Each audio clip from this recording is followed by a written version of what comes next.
Assalamualaikum warahmatullahi wabarakatuh. Nama Nisa Aryana, MPM 19 14 34 231, kelas 6I PGSD.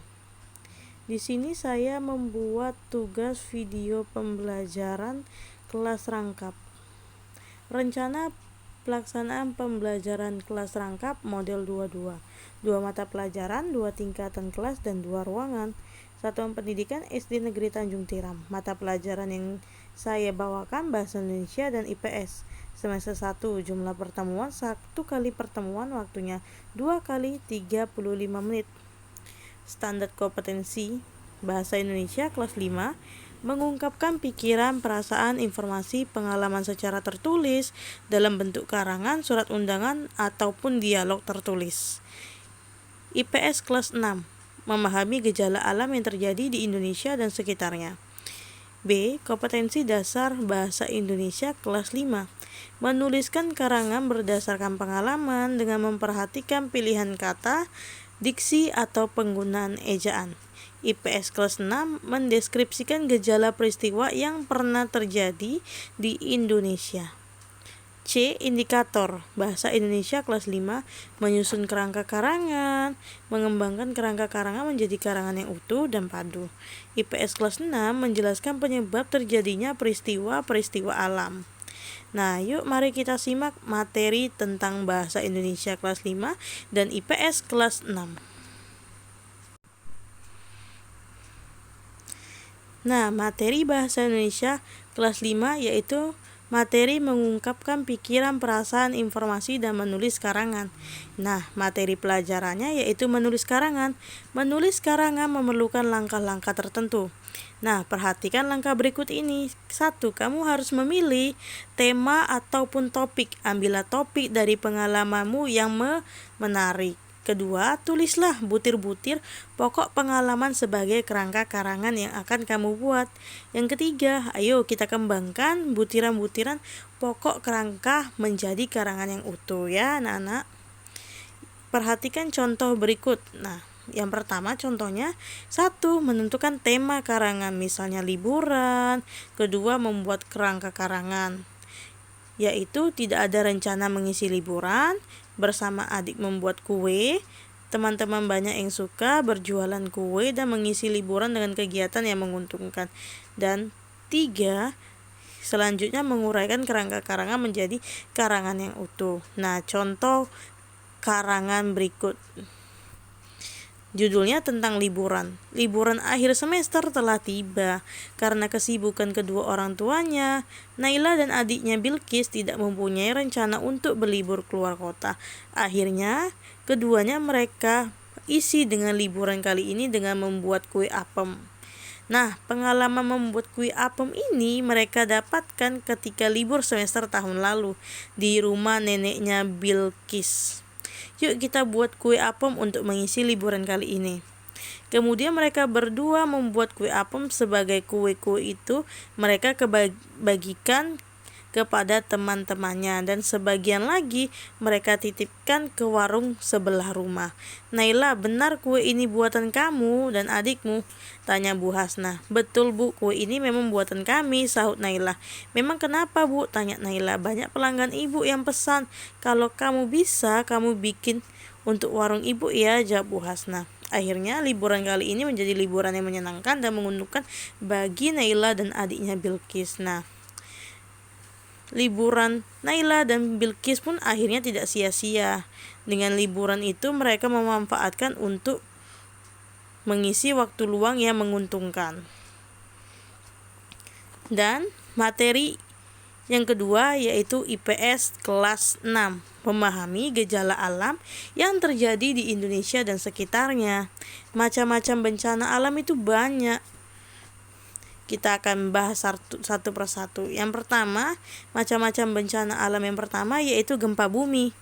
Gempa bumi adalah getaran atau guncangan di permukaan bumi dan diakibatkan oleh tumbukan antara lempeng bumi, patahan aktif, runtuhan batuan atau aktivitas gunung api. Yang kedua, letusan gunung api. Letusan gunung api adalah bagian dari aktivitas vulkanik yang juga dikenal dengan erupsi. Bencana alam berupa letusan gunung api menimbulkan sejumlah bahaya seperti awan panas, hujan abu, gas beracun, lontaran material pijar, gas beracun, lava, tsunami, serta banjir lahar. Yang ketiga, tsunami.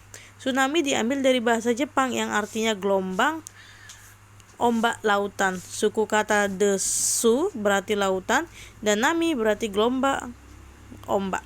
Tsunami adalah gelombang ombak laut raksasa yang terjadi pergeseran di dasar laut akibat gempa bumi. Yang keempat, tanah longsor. Tanah longsor adalah salah satu jenis gerakan massa tanah atau batuan, juga campuran keduanya yang keluar lereng akibat kestabilan tanah yang terganggu ataupun batuan penyusun lereng. Yang kelima, banjir. Banjir ini sering kita dengar. Banjir adalah peristiwa terendamnya suatu daerah yang daratannya memiliki volume air dan yang memiliki daratan yang terlalu rendah, yang bisa menyebabkan pemukiman cepat banjir karena manusia terlalu banyak membuang sampah ke sungai. Itu salah satu akibat untuk menyebabkan banjir. Yang keenam, banjir bandang adalah banjir yang datang tiba-tiba dengan debit air besar karena terbendungnya aliran sungai pada alur sungai yang besar.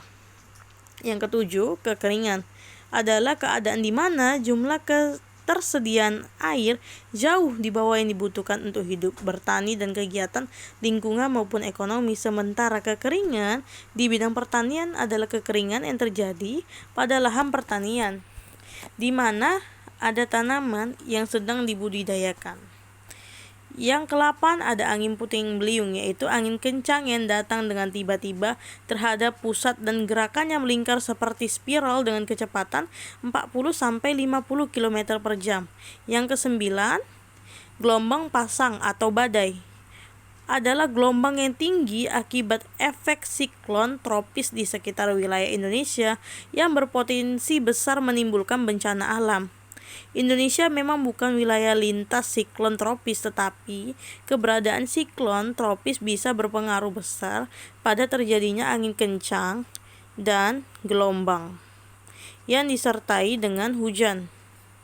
Bencana alam yang pernah terjadi di Indonesia yaitu ada 3. Yang pertama, gempa Palu Donggala. Mengutip dari CNBC Indonesia, salah satu gempa yang besar terjadi di Indonesia adalah gempa di Palu Donggala, Sulawesi Tengah. Yang kedua, gunung meletus. Gunung api terbesar di dunia. Keduanya adalah letusan Gunung Tambora pada tahun 1815 dan letusan Gunung Krakatau pada tahun 1883. Yang ketiga, yaitu tsunami yang terjadi di Aceh. Nah, siapa yang ingat bencana tsunami yang terjadi di Aceh pada tanggal berapa? Ya, betul, tanggal 26 Desember 2004. Perserikatan Bangsa-Bangsa menyatakan tsunami di Aceh adalah bencana kemanusiaan terbesar yang pernah terjadi. Tsunami di Aceh diawali dengan gempa magnitudo dengan kekuatan 9,3 skala Richter, kira-kira pukul 7.59 WIB. Gempa ini berpusat dari Samudra Hindia, kedalaman sekitar 10 km dari dasar laut, dan dirasakan selama 10 menit. Setelah gempa terjadi kenaikan air laut di mana ketinggian tsunami mencapai 30 km. Nah, sekian video materi pembelajaran dari saya. Apabila ada kekurangan, saya mohon maaf. Wabillahi taufik wal hidayah. Wassalamualaikum warahmatullahi wabarakatuh.